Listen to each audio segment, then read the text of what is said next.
مہذب اور مہذب سے چھوٹے یہ بچے جو یہاں بیٹھے ہوئے ہیں، جن کے اپنے والدین کے ساتھ خوشگوار زندگی گزارنے کے لمحے ہیں، وہ آئے روز اپنی ماؤں اور بہنوں کے ساتھ یہاں روڈوں پہ بیٹھتے ہیں اور بس دو الفاظ سنتے ہیں: حق اور انصاف۔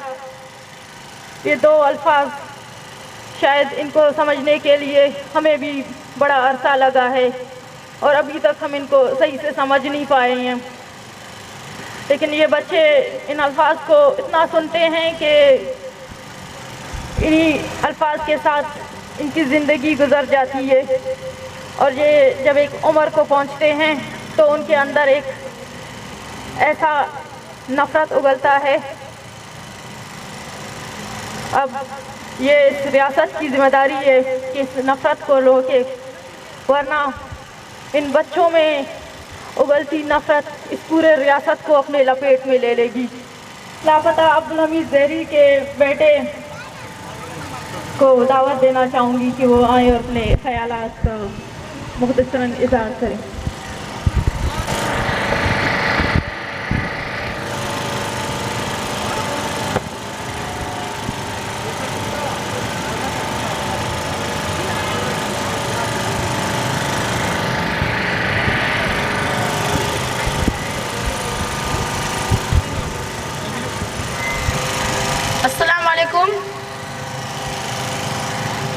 Assalamu alaikum. I am Zabran Hamid. I am the son of missing Abdul Hamid Zahri. On 10th of April 2021, 8 to 10 people entered in our home and they were asking for the NIC and the mobile phone of my father. After checking his NIC, they took my father with him. It has been more than 8 months my father is still missing. Our demand is very simple and clear, that my father is committed any crime or violated any law of Pakistan, so he must be presented in court. If not, so he should be released. I request to the government of Pakistan and all human rights organizations that to take action against disappearances and help us to find my father. لاپتہ عبدالحمید زہری کو، لاپتہ عبدالحمید زہری کو، لاپتہ عبدالحمید زہری کو، تمام بلوچ اسیران کو، تمام بلوچ اسیران کو۔ اب میں بلوچ یکجہتی کمیٹی کے سینئر ممبر عبدالوہاب صاحب سے درخواست کرتی ہوں کہ آئیں اور مختصراً اپنے خیالات کا اظہار کریں۔ آج عبدالحمید زہری کے اہل خانہ کی جانب سے منعقدہ اس مظاہرے میں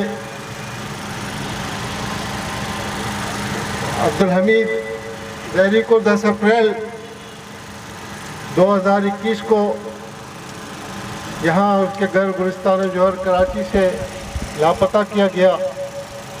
آج اس کو 9 مہینے ہونے کو جا رہے ہیں۔ تاحال اس کے اہل خانہ کو یہ بھی نہیں معلوم کہ اسے کہاں لے گئے، عبدالحمید کس کی قید میں ہے، اور آج تک نہ ہی کسی ایجنسی نے یا کسی حکومتی ادارے نے یہ زحمت محسوس کی ہے کہ وہ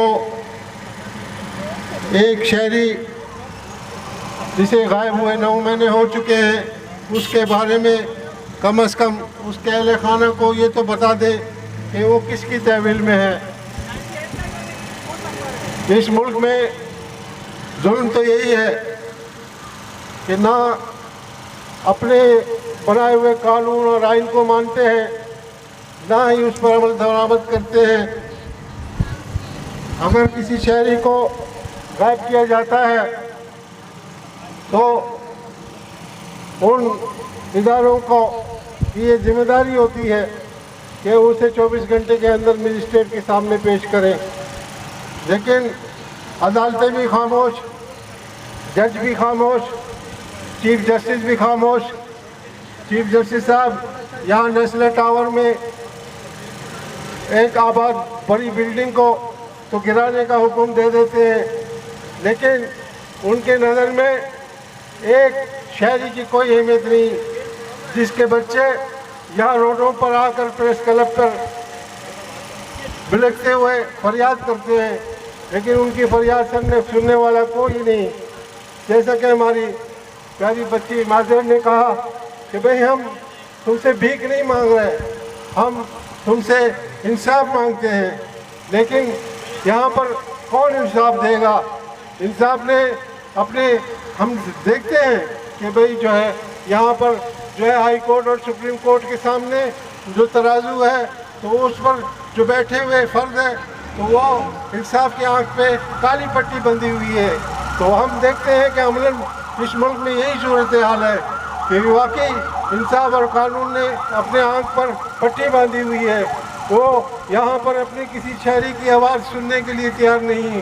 اس کے بچے یہاں آ کر بلکتے رہے، فریاد کرتے رہے، لیکن ان کے صحت پر کوئی اثر نہیں پڑتا۔ وہ چھوٹے چھوٹے مسئلوں پر تو جو ہے پورا شہر اٹھا لیتے ہیں، پوری میڈیا پہ جو ہے بریکنگ نیوز چلتی ہیں، لیکن لاپتہ مسنگ افراد کی جب بات آتی ہے تو اسی میڈیا کو بھی خاموش کرا دیا جاتا ہے۔ ہم سمجھتے ہیں کہ ہمیں اپنے اس جدوجہد کو زیادہ منظم کرنے کی ضرورت ہے۔ ہم جو ہے ان حکمرانوں سے بھیک مانگنے کی بجائے اپنے لوگوں کو جو ہے یکجا کریں اور اپنی طاقت کے ذریعے جو ہے ان کو مجبور کریں کہ جو لوگ بھی عقوبت خانوں میں ہیں یا جو بھی مسنگ کیے ہوئے ہیں ان کو بازیاب کرنے کے لیے ایک بڑی جدوجہد کی ضرورت ہے۔ تو اس کے لیے ضروری ہے کہ یہاں پر بسنے والے تمام قومیں، تمام انسانی حقوق کی تنظیمیں، تمام سیاسی پارٹیاں مل کر اس جو ہے ظلم کے خلاف آواز اٹھائیں۔ ہم اپیل کرتے ہیں ان انٹرنیشنل اداروں سے کہ جو اس حکومت پر دباؤ ڈال سکتے ہیں، جو اس حکومت پر جو ہے پریشر کے اپنے بین الاقوامی پریشر کے ذریعے ان کو مجبور کر سکتے ہیں کہ تاکہ ہمارے وہ لوگ جو سالوں سے غائب ہیں، جن کے پیارے یہاں پر جو ہے کراچی سے لے کر اسلام آباد تک اپنے پیاروں کو ڈھونڈنے جاتے ہیں اور فریاد کرتے ہیں، تو ہم سمجھتے ہیں کہ وہ بین الاقوامی تنظیمیں اس حکمرانوں پر اتنا پریشر ڈالیں تاکہ تمام لاپتہ افراد جو ہے وہ بازیاب کیا جا سکے۔ بلوچ یکجہتی کمیٹی جو ہے ہمیشہ جو ہے مسنگ پرسنز کے ساتھ جو ہے جدوجہد میں ان کی شریک عمل رہی ہے، اور ہم سمجھتے ہیں کہ جب بھی لاپتہ مسنگ پرسن کے جو ہے فائلہ خانہ اور وائس وار مسنگ پرسن کے ماما قدیر ہمیں آواز دیں گے تو ہم ان کے شان بشانہ موجود ہوں گے۔ بہت شکریہ کے لیے آئے جن کی بہت طویل قربانیاں ہیں کہ انہوں نے مزدوروں کے لیے جس طرح جدوجہد کی، آج وہ مسنگ پرسن کے ساتھ اس کے بارے میں کچھ بات کرنا چاہ رہے ہیں۔ میں منظور علی صاحب سے گزارش کروں گا کہ اپنے خیالات کا جائیں۔ قابل احترام اور نہایت قابل احترام میری بیٹیوں، میری بہنوں، میری بچیوں، میری بہوؤں اور تمام جو ہمارے ینگ دوست آئے نوجوان اظہار یکجہتی کے لیے، لیکن بلوچستان کے ساتھ ظلم آج سے نہیں ہو رہا، یہ جب تقسیم ہوئی تو اس کے بعد سے جاری ہے۔ پہاڑوں پہ کون چلے گئے، نوروز خان کے خاندان کو کیا کیا، اور آج تک جاری ہے۔ میں صرف آیا تھا، ہمارے عبدالوہاب بلوچ یہ بار بار ماما قدیر بلوچ کئی عرصے سے مظاہرے کر رہے ہیں، لیکن کوئی مسئلہ حل نہیں ہو رہا۔ افسوس کی بات یہ ہے کہ بلوچستان سمیت سندھ میں بھی یہ کیوں ظلم ہے کہ بچوں کو اٹھا کے یا نوجوانوں کو اٹھا کے غائب کر دیا جاتا ہے، اور اب تو اسلام آباد میں بھی غائب کرتے ہیں، وہ اخبار میں جو سچ لکھتے ہیں انہیں غائب کر دیا جاتا ہے۔ اور یہ عمران خان جو اپنے آپ کو مدینے کی ریاست کہتا ہے، یار یہ کبھی ہوا ہے؟ ظلم ہے. تو میں آپ کے ساتھ اظہار یکجہتی کے لیے آیا تھا اور ساری زندگی بلوچستان اور سندھ کے عوام کے ساتھ اظہار یکجہتی کرتا رہا ہوں اور کرتا رہوں گا جب تک پاکستان میں یا دنیا بھر میں محنت کشوں کا راج نہیں آئے گا. ہمارے حالات نہیں بدل سکتے، نہیں بدل سکتے، نہیں بدل سکتے. ہمیں تقسیم کیا گیا ہے، کبھی مذہب کے نام پہ، کبھی لسان کے نام پہ، کبھی قومیت کے نام پہ، کبھی صوبوں کے نام پہ. صوبوں کو خود مختاری نہیں دی گئی، نہ زبانوں کی خود مختاری، نہ وسائل کی خود مختاری.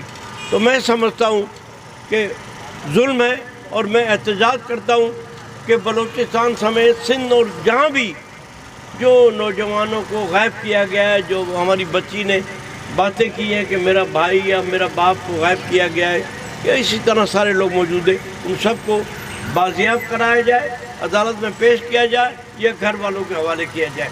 ہم اس کی بھرپور مذمت کرتے ہیں اور مطالبہ کرتے ہیں کہ تمام انسانی حقوق کے ساتھ پاکستان میں بھی انسانی حقوق کو بحال کیا جائے، خاص کر بلوچستان میں، سندھ میں. اور باقی تو آپ جانتے ہو کہ سارے لوگ کیا کر رہے ہیں. ہم لوگ بس ویسی.